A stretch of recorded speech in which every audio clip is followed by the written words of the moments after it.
하나님께서 십계명을 주신 것 가운데 세 번째 계명이죠. 우리가 지난주에 이 세 번째 계명에 대해서 망령되이 부르는 것이 무엇인가를 우리가 좀 배웠습니다. 망령되이 부르는 것 앞에 항상 붙는 말이 있습니다. 그것이 뭐냐면 헛된 우상을 섬기듯이 너는 하나님의 이름을 헛되게 부르지 말고 거짓되게 부르지 말고 가볍게 부르지 마라. 이것이 망령되게 부르지 말라의 속에 있는 이 망령되다의 안에 있는 세 가지의 뜻이라고 지난 시간에 저희가 배웠죠. 그래서 하나님의 이름을 우상을 섬기듯, 즉 너의 이익, 너의 만족, 너의 어떠한만을 위해서 우상을 섬기듯이 헛되게 부르지 말고 또 거짓되이 부르지 말고 가볍게 부르지 말라. 이것이 이 계명의 첫 번째 의도이고 말씀이라는 것을 저희가 나눴죠. 오늘은요, 바르게 그러면 하나님의 이름을 바르게 부르는 것, 망령되이 부르는 것이 아니고 바르게 부르는 것이 무엇인가? 이 바르게 부른다는 것을 저희가 알게 되면요, 바르게 예배하는 것이 무엇인가를 알게 돼요. 즉 예배를 우리가 다 열심히 드린다고, 다 잘 드린다고 생각해요. 그런데 오늘 말씀을 잘 이해하시면 하나님의 이름을 망령되이 부르지 않는 것, 그리고 바르게 예배하는 것이 무엇인가를 자연스럽게 알게 될 것입니다. 하나님을 부르는 것은요, 하나님의 이름을 부르는 것은 성경에서 세 가지로 나옵니다. 기도할 때 주님의 이름을 부르고, 찬송 중에 주님의 이름을 부르고, 예배 중에 주님의 이름을 부릅니다.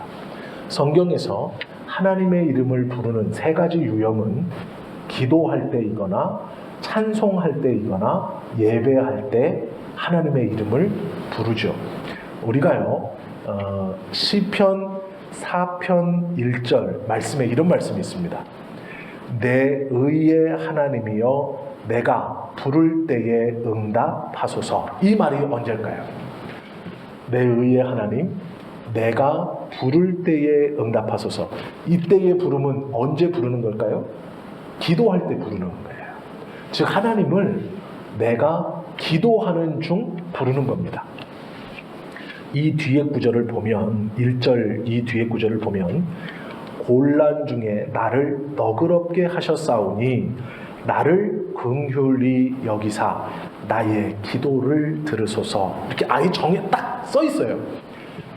내가 지금 곤란함 가운데 나를 긍휼케 하신 그 하나님을 기도하는 가운데 부르고 있어요.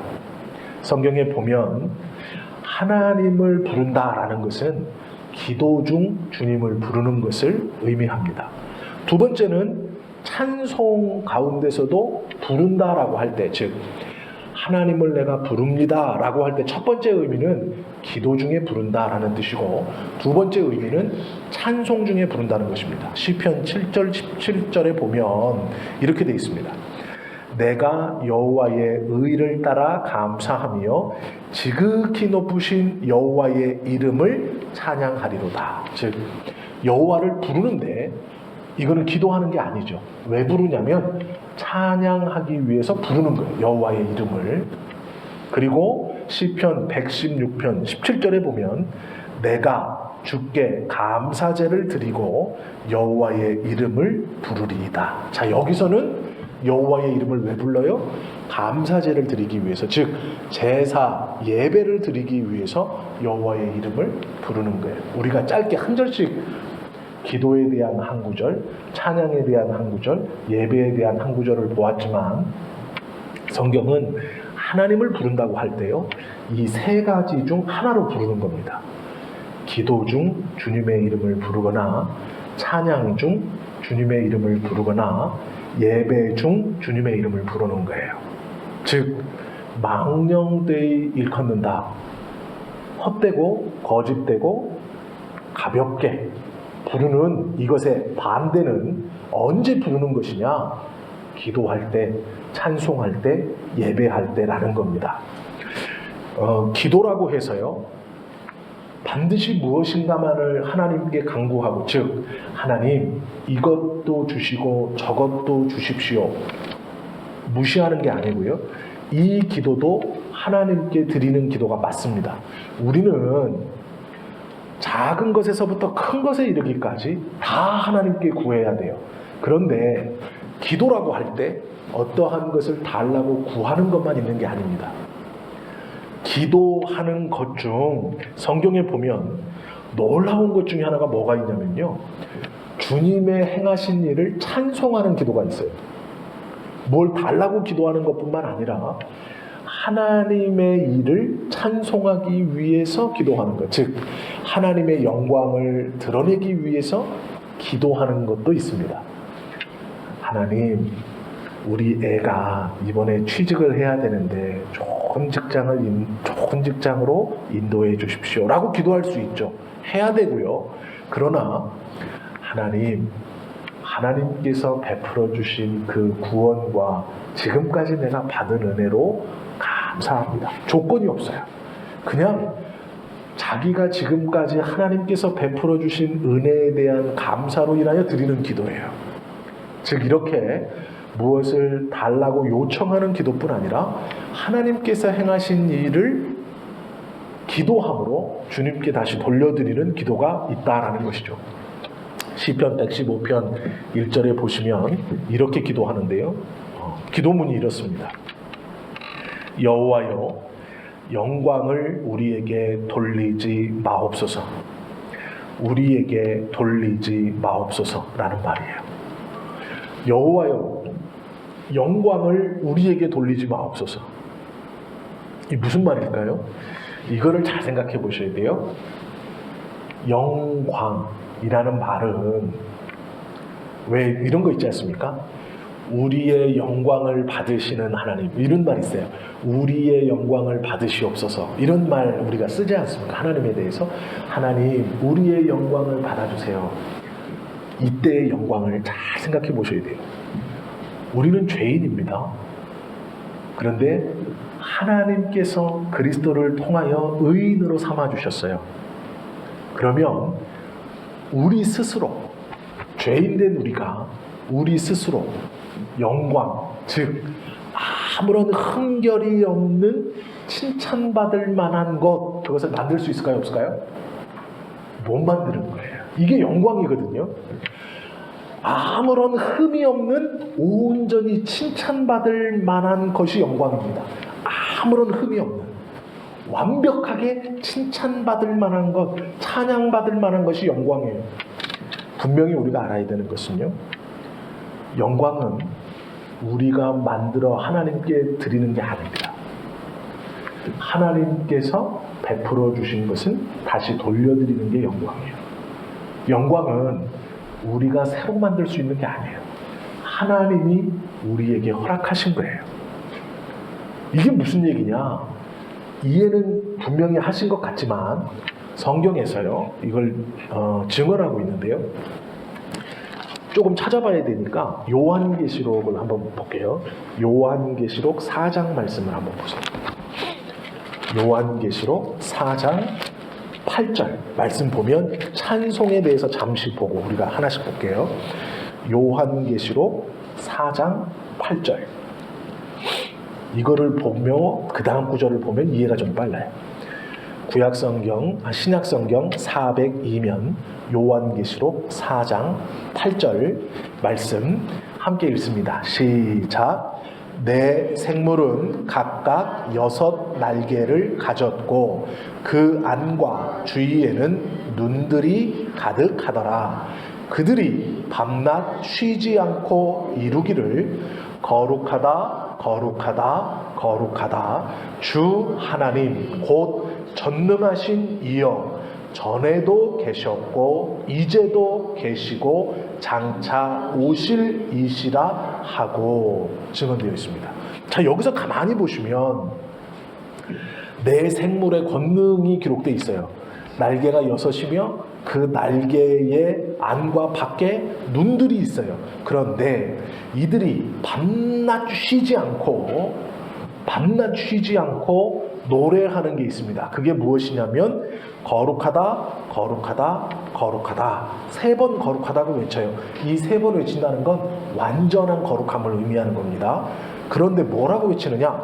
주 하나님, 곧 전능하신 이여, 전에도 계셨고 이제도 계시고 장차 오실 이시라. 누굴까요? 예수님을 뜻하는 거예요.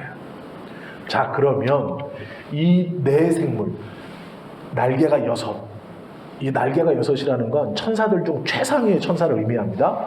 천사들의 날개는 2개, 4개, 6개로 구분이 돼요. 그래서 6개의 날개를 가진 천사가 최상이에요. 피조물이 받을 수 있는 영광 중 가장 큰 영광을 누리는 것이 이 날개 6장의 천사입니다. 그런데 이 천사들이 눈을 가졌어요. 이 눈, 앙카밖에 눈을 가졌다는 건 세상을 두루 살피는 권능을 가진 거예요. 즉 신분이 높은 6장의 날개를 가진 천사가 안팎으로 눈을, 권능을, 세상을 바라보는 권능, 내세와 외세를 바라보는 권능을 가지고 있는 이 천사가 뭐라고 외치냐면 예수님을 찬송하는데 거룩하다, 거룩하다, 거룩하다 라고 외치고, 이전에도 계셨고 지금도 계시고 장차 오실 주 하나님이라고 외쳐요. 예수님을 보고 뭐라 그래요? 주인이신 하나님이라고 외쳐요. 자, 우리는 이미 다 알고 있지만 요한계시록을 요한이 환상으로 받아 이것을 기록할 때 유대인들의 머릿속에서 예수님과 하나님을 동등되게 놓는다는 것은 성령의 감동이 아니고서는 불가능한 일이에요. 그들은 꿈에라도 예수님이 하나님과 동등되더라고 생각해 본 적이 없습니다. 그런데 요한이 그렇게 고백하고 있어요. 미래의 일을 하나님이 보여주셔서 그가 환상 중에 그렇게 고백합니다. 그런데 이렇게 찬송하면서요, 우리가 11절 말씀 읽어볼게요. 4장 11절 말씀. 밑에 줄이죠. 함께 읽습니다. 우리 주 하나님이여, 영광과 존귀와 권능을 주시는 것이 마땅하오니 주께서 만물을 지으신지라. 만물이 주의 뜻대로 있었고 또 지으심을 나타내라. 아멘. 자, 보세요. 8절에서는 네 생물이 나와요. 네 생물이 각각 6장의 날개를 가졌고 안과 바퀴, 눈으로 빽빽히 차 있었대요. 그런데 그 밑에 보시면 이 네 생물과 함께 예수님을 찬송하고 영광을 돌리는 24장로들이 나옵니다. 10절에 보시면 24장로들이 보좌에 앉으신, 자 9절부터 보겠습니다. 9절 보세요. 그 생물들이, 이 생물들은 네 생물이에요. 그 생물들이 보좌에 앉으사 세세토록 살아계시는 이에게 영광과 존귀와 감사를 돌릴 때에, 즉 영광과 존귀와 감사를 돌릴 때 또 누가 돌려요?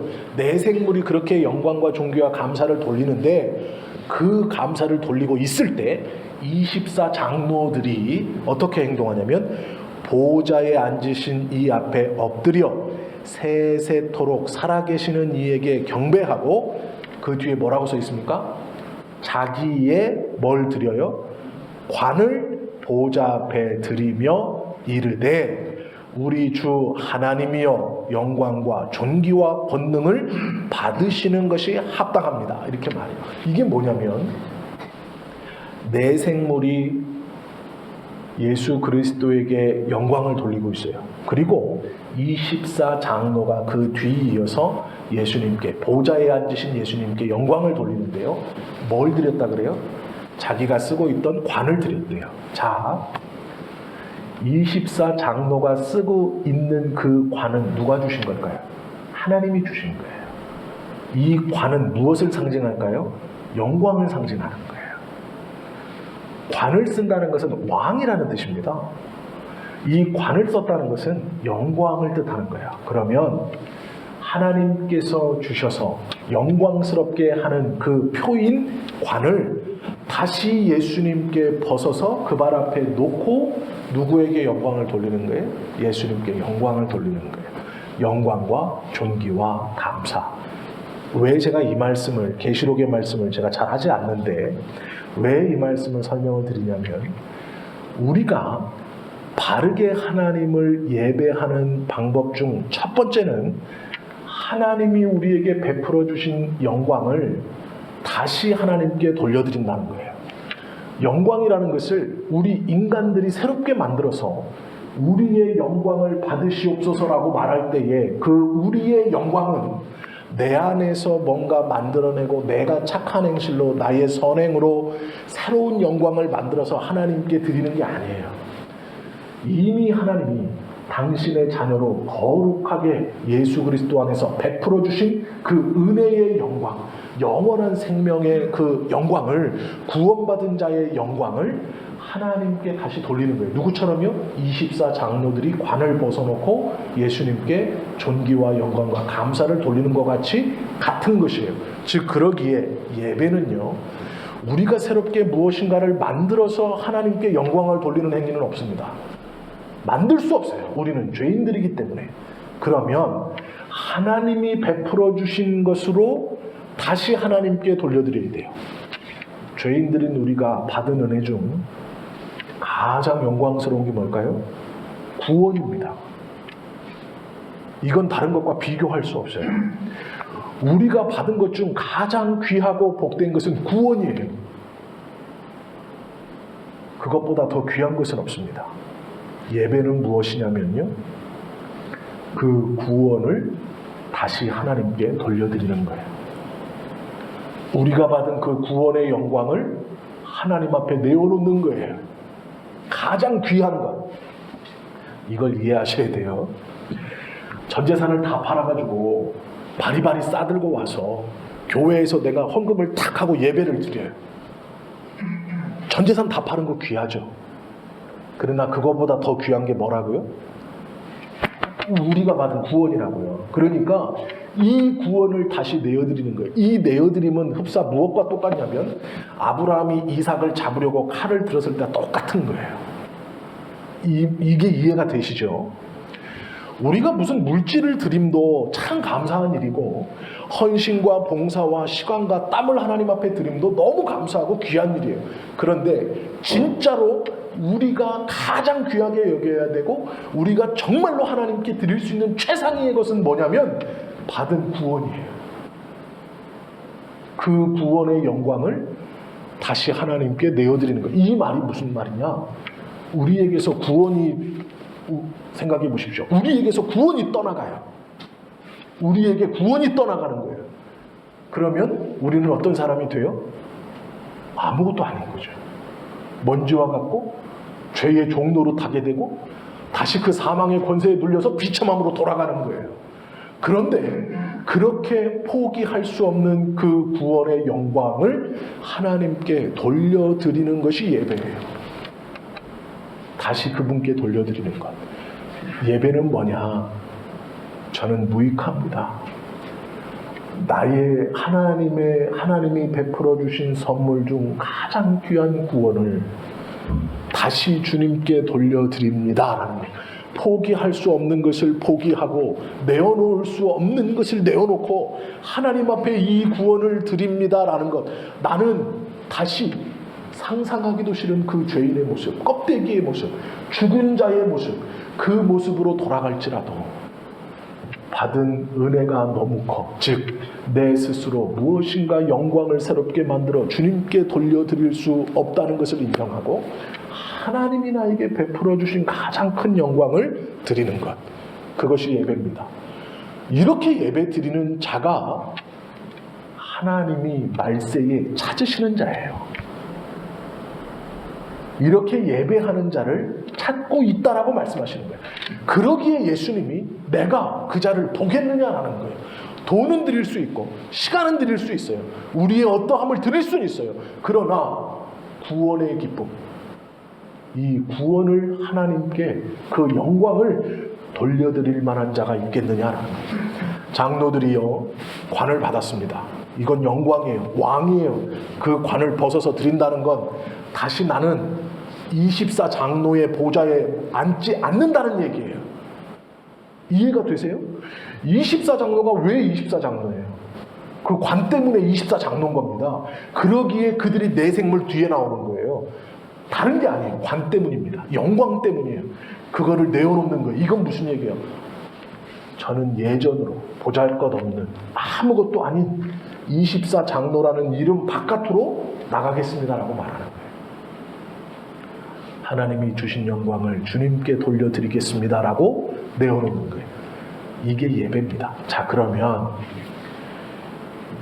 우리가 신령과 진정으로 이제 성경에 보면 이 말씀 있죠. 하나님은 영이시니 신령과 진정으로 예배할지니라 라는 말씀이 있어요.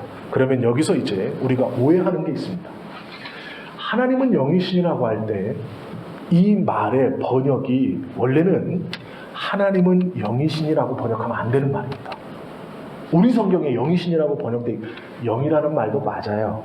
그런데 여기서의 영은 조금 이해하기 쉽게 설명을 드릴게요. 하나님은 영이시니라고 말할 때 우리가 이렇게 한번 생각해 보세요. 하나님은 빛이시죠. 빛이시죠. 성경에 써 있어요. 하나님은 빛이시라라고 말씀하고 있어요. 자, 그러면 하나님은 빛이시라라고 성경에 기록되어 있다고 우리가 하나님을 빛으로 생각하나요? 이 빛으로 생각하나요? 아니죠. 하나님은 빛이시다는 말을 하지만 하나님은 빛이 아니에요. 왜요? 빛이라는 것으로 가둬둘 수 없는 분이에요. 자, 하나님은 영이시니 라고 말할 때 그 영이라는 것은 영체를 의미해요. 뭐가 있어요. 보이지는 않지만 뭐가 있어요. 이게 영이잖아요. 그러면 우리는 이렇게 규정 짓는 거예요.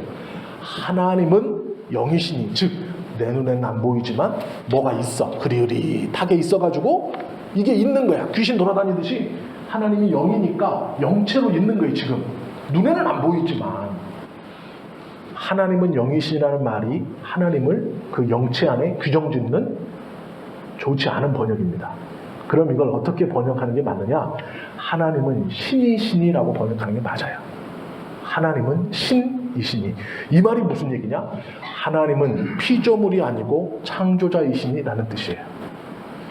하나님은 신이시니 영이라는 말이 아예 틀린 말은 아니지만 하나님은 신이시니, 즉 하나님은 창조자이시니 신령과 진정으로, 이 말도 신령이라는 말을요 우리가 온 마음을 다해서 사람의 혼, 신령, 사람의 혼을 다해서 아닙니다. 이 말이 아니에요. 신령이라는 말은 푸뉴마거든요. 이건 성경에서 바람, 영을 뜻하는 것은 맞아요. 그러나 이 하나님은 영이시니 신령과 진정으로 예배할지니라, 영과 진령으로 예배할지니라, 이게 요한복음 4장 24절에 나옵니다. 그런데 요한복음 3장 말씀을 보면 이 요한복음을요 장으로 끊어 읽으면 안 돼요. 요한복음은 예수님께서 하나님의 아들이다, 즉 예수님께서 신이심을 증거하는 구절이 요한복음입니다. 요한복음은 1장, 2장, 3장, 4장 끊어서 이해하면 안 됩니다. 요한복음은요 1장부터 마지막 강까지 쭉 이해하셔야 돼요. 그러면 요한복음 4장 24절의 말씀인데, 이 하나님은 영이시니 예배하는 자가 신령과 진정으로 예배할지니라, 이 말씀이 요한복음 4장 24절이에요. 그런데 22절에 보면 이런 말씀이 있어요. 너희는 알지 못하는 것을 예배하고 우리는 아는 것을 예배한다, 이런 말이 있어요. 잘 보세요. 예배를 해요. 두 그룹이 지금 예배를 하는데, 한 그룹은 알지 못하는 것을 예배해요. 한 그룹은 아는 것을 예배해요. 그 다음 나오는 말씀이 뭐냐면 하나님은 영이시니, 하나님은 신이시니 신령과 진정으로 예배할지니라.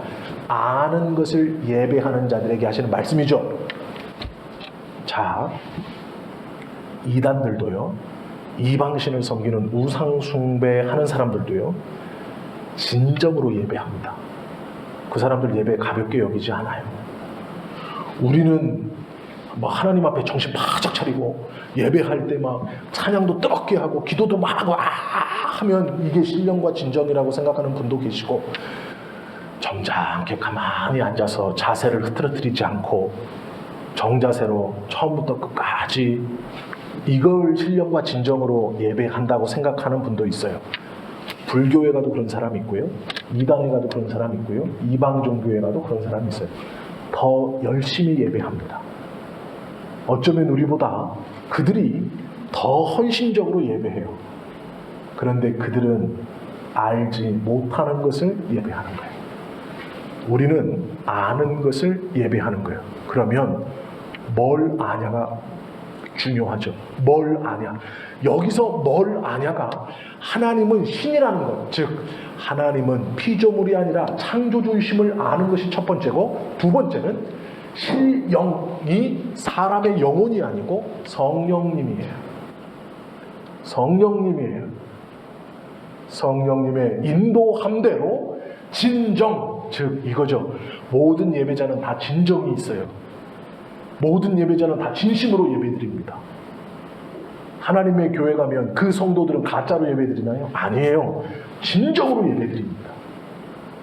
모든 이단들 다 마찬가지예요. 진정으로 예배드립니다. 뜨겁게 찬송하고 뜨겁게 기도하고 자신의 것을 아낌없이 내어놔요. 진정은 있어요. 그런데 뭐가 없을까요? 성령이 없는 거예요. 이 성령은 진리의 영이거든요. 쉬운 말로 말하면 진리, 가르쳐 주심이 없어요. 이 가르쳐 주심이 뭔데요? 하나님이 피조물이 아니라 창조자이심을 아는 것, 그것을 누가 알려주세요?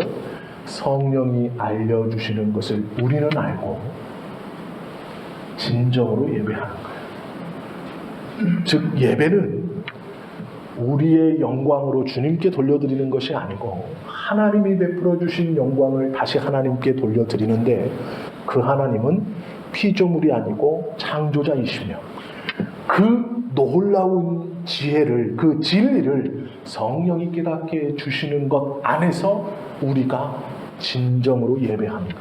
이것이 예배입니다. 이것이 아는 것을 예배하는 자들이에요. 그것이 우리들입니다. 이렇게 예배하는 자를 예수님이 찾겠느냐라고 질문하신 예배자의 마음이에요. 하나님은 신이시니, 하나님은 영이시니, 그분은 창조자이시다라는 고백이에요. 이사야 31장 3절에 보면요, 애굽은 사람이요 신이 아니며 그 말들은 육체요 영이 아니라 여호와께서 그 손을 드시면 돕는 자도 넘어지고 도움을 받는 자도 엎드려져 다 함께 멸망하리라.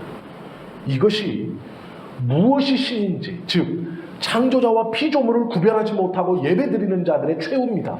하나님이 딱 손대면 그 사람 도와주던 사람도 넘어지고 도움을 받던 사람도 넘어진다는 거예요. 감히 사람을 예배할 수 있다고 말하면 안 됩니다. 그는 피조물이에요.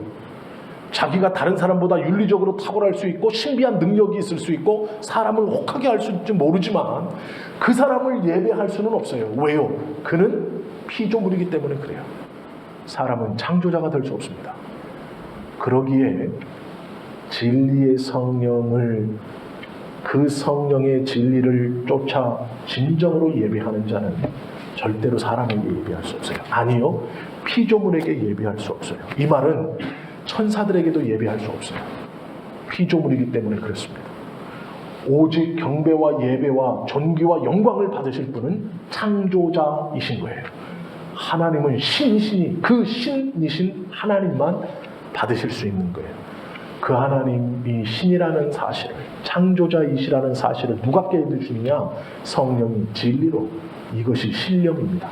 사람의 혼이 아니에요. 성령의 진리의 가르치심이 있을 때 진정이 나오는 거예요. 온 마음을 다하여서.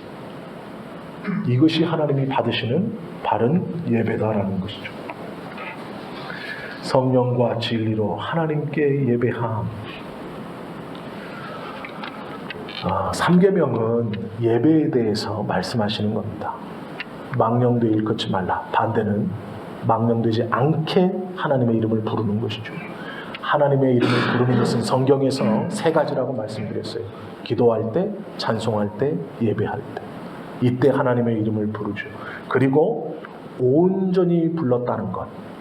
중세에는요, 중세 시대에는 예배를 다 라틴어로 드렸습니다.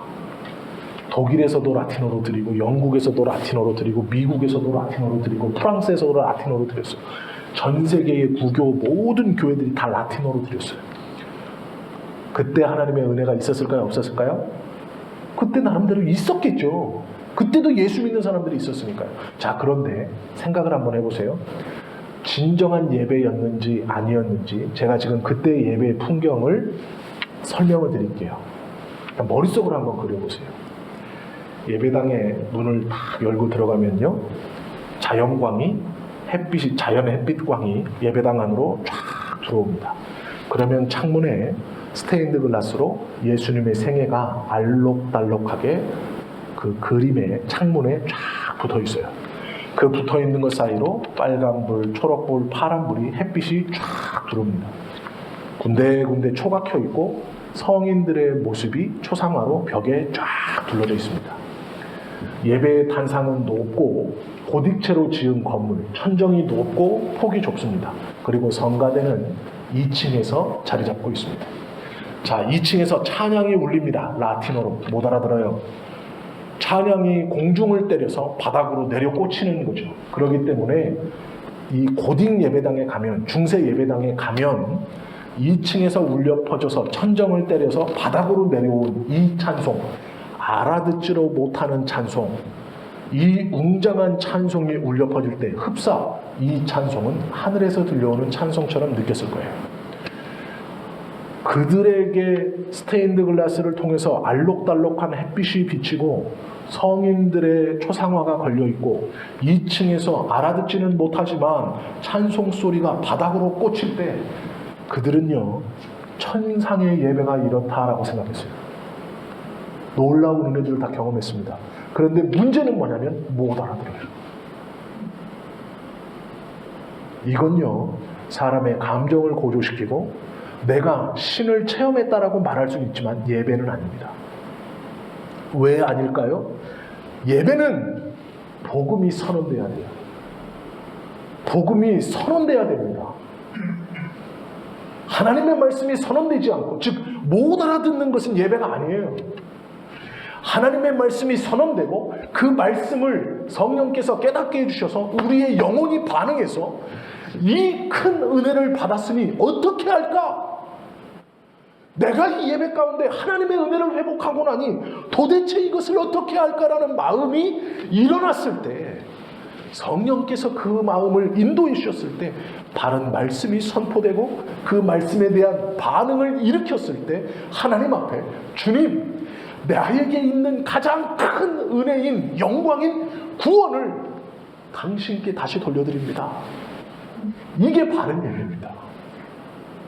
화려한 예배당 좋지요. 부럽지요. 많은 찬양대 좋지요.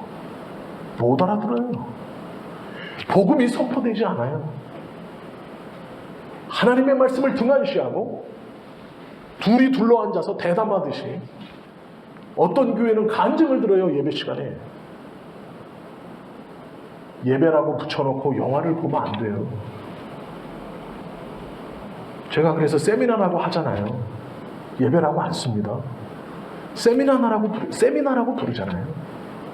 예배는요, 성령께서 인도해 주시는 그 진리와 진리의 선언과 그 진리의 선언에 대한 바른 반응이 있을 때 일어나는 것이 예배입니다.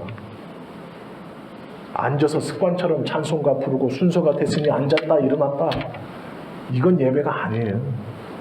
못 알아듣는데 불빛에, 조명에, 음향에, 감정으로 막, 와, 이건 예배가 아닙니다.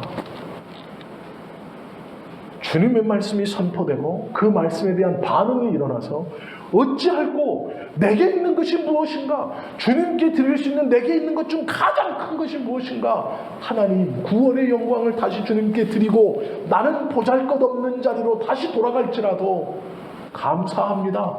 맛보았으니, 내가 이 기쁨을 알았으니, 그게 예배입니다.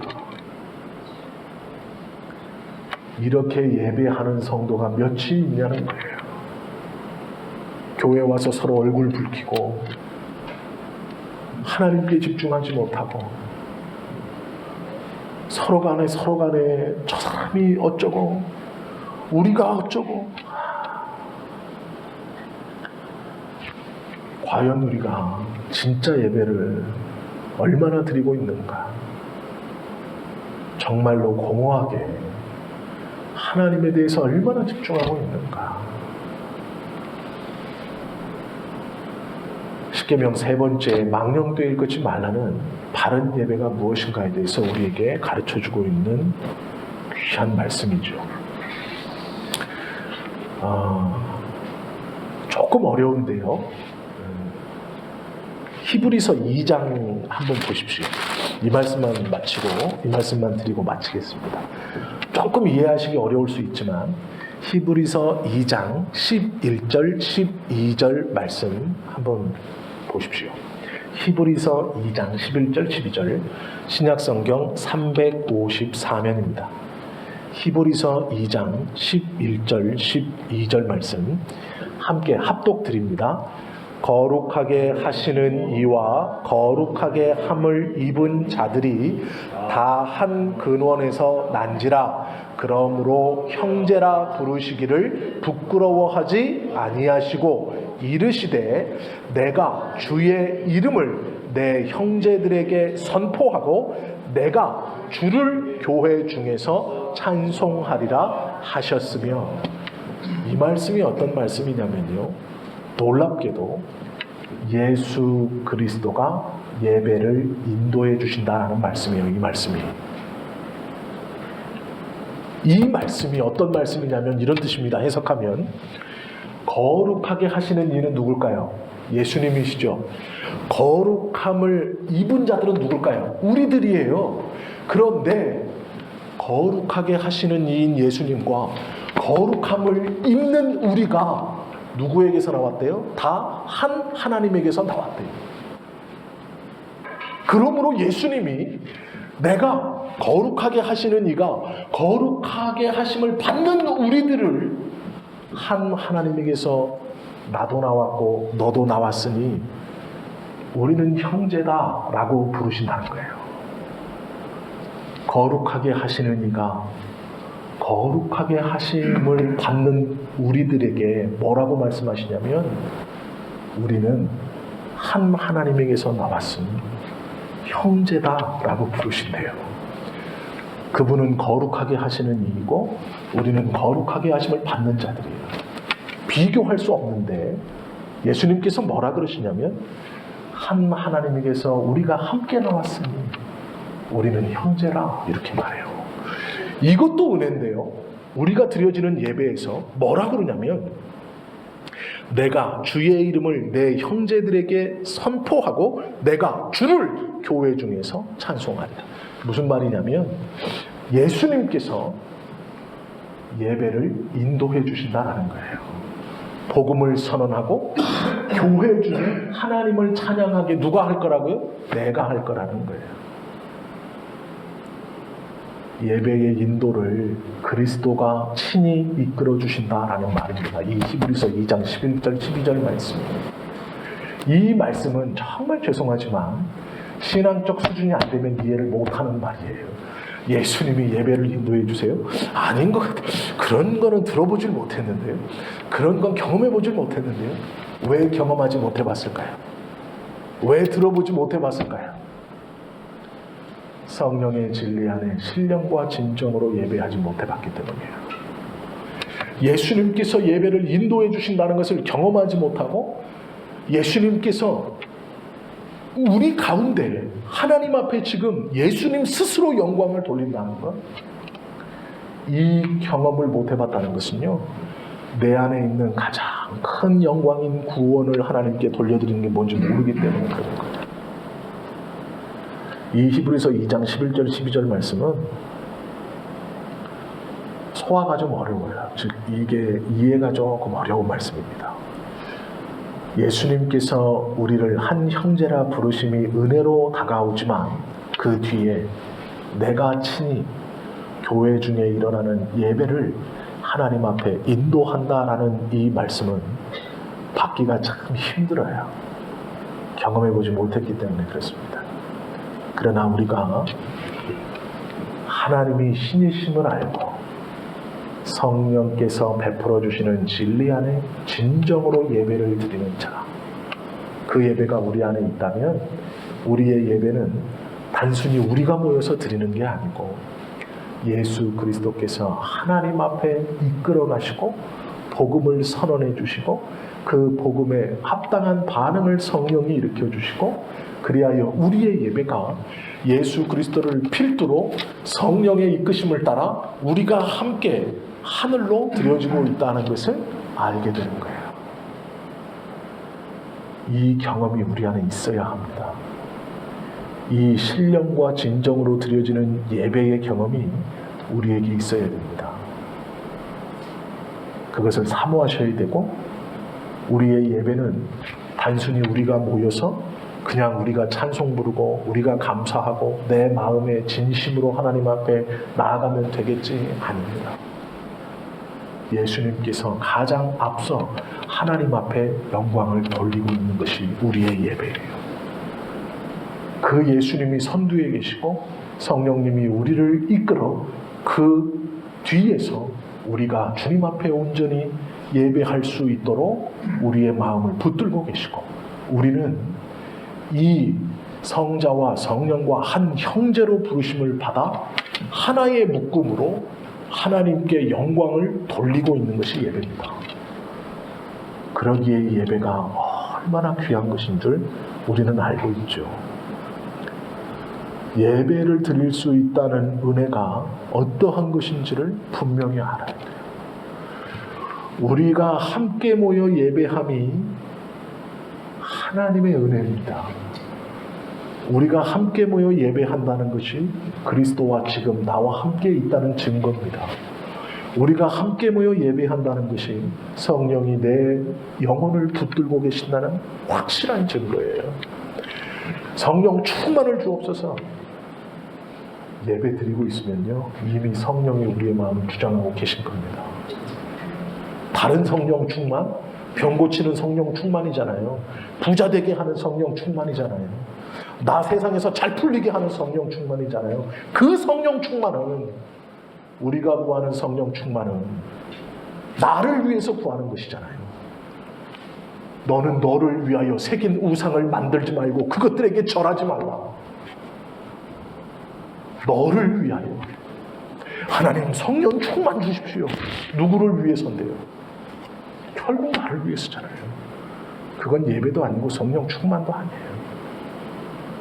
우리가 잘못 구하고 있는 겁니다. 예배에서조차 잘못 구하고 있고 예배에서조차 하나님이 아니고 나의 유익과 만족을 위해서 앉아있으니 그것이 어떻게 예배입니까? 그것이 어떻게 주님이 받으시는 거룩한 산 제물이고 산 제사가 될 수 있겠습니까? 오늘 우리가 짧은 시간 십계명 세 번째 계명을 함께 말씀을 나눴습니다. 제가 이것을 좀 길게 하고 싶어서 오늘 좀 빨리 말씀을 시작한 거예요. 그런데 너무 길면 또 다음에 또 기회가 있겠죠. 오늘 함께 나눈 말씀도 잘 소화시키기 어려워요. 꼭 묵상하셔야 돼요. 이 말씀이 어떤 말씀인가, 어떤 은혜인가 잘 묵상하셔야 돼요. 왜냐하면 앞에 것을 소화시키지 못하면 뒤에 것은 더 힘듭니다. 우리의 신앙이 말씀의 깊이에 따라서 점점 더 들어가야 되거든요. 말씀을 더 저도 매일 배우고 묵상하고 새롭게 주님의 은혜를 구해야 하듯이 우리가 함께 이 말씀의 깊이의 은혜에 더 들어가야 돼요. 계속. 그러려면 함께 나눈 말씀을 잘 소화시켜야 돼요. 그러기 위해서는 한번 생각해 보셔야 돼요. 묵상해 보셔야 돼요. 하나님, 이 말씀이 어떤 말씀입니까? 이 말씀이 나의 영혼에, 내 삶에 어떻게 붙들림 바 돼야 됩니까? 나의 예배에, 나의 기도에 내가 아버지라고 부르는 그것이 기도와 찬송과 예배 중 하나님께 무엇을 달라고 구하는 기도일 수 있지만 하나님께서 베풀어 주신 그 영광을 노래하는 찬송의 부르미기 또 하나는 거예요. 우리의 예배는 우리가 모여서 드리는 것이 아니고 예수님과 성령님께서 친히 하나님 아버지 앞에 이 예배를 주관하고 이끌고 가신다는 거예요.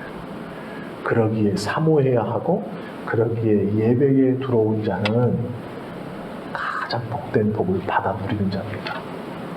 그래서 하나님이 기억해 주신다는 거예요. 그래서 하나님이 예배하는 자를 찾겠다라고 말씀하시는 거예요. 그것이 하나님이 원하시는 바고 망령되이 일컫지 않고 주님의 이름을 소중하게 높이는 것이기 때문에 그렇습니다. 다음에 말씀을 나눌 기회가 또 있을 거라고 생각합니다. 그리고 있을 겁니다. 제가 한 10년 지나서요. 완숙해지면 그때는 자체적으로 부흥회도 하고 그렇게 했을 때 말씀을 좀 함께 깊이 묵상하면서 목회자에게 위험한 것이요 어설프게 아는 것을 말씀을 전하면 안 돼요. 목회자도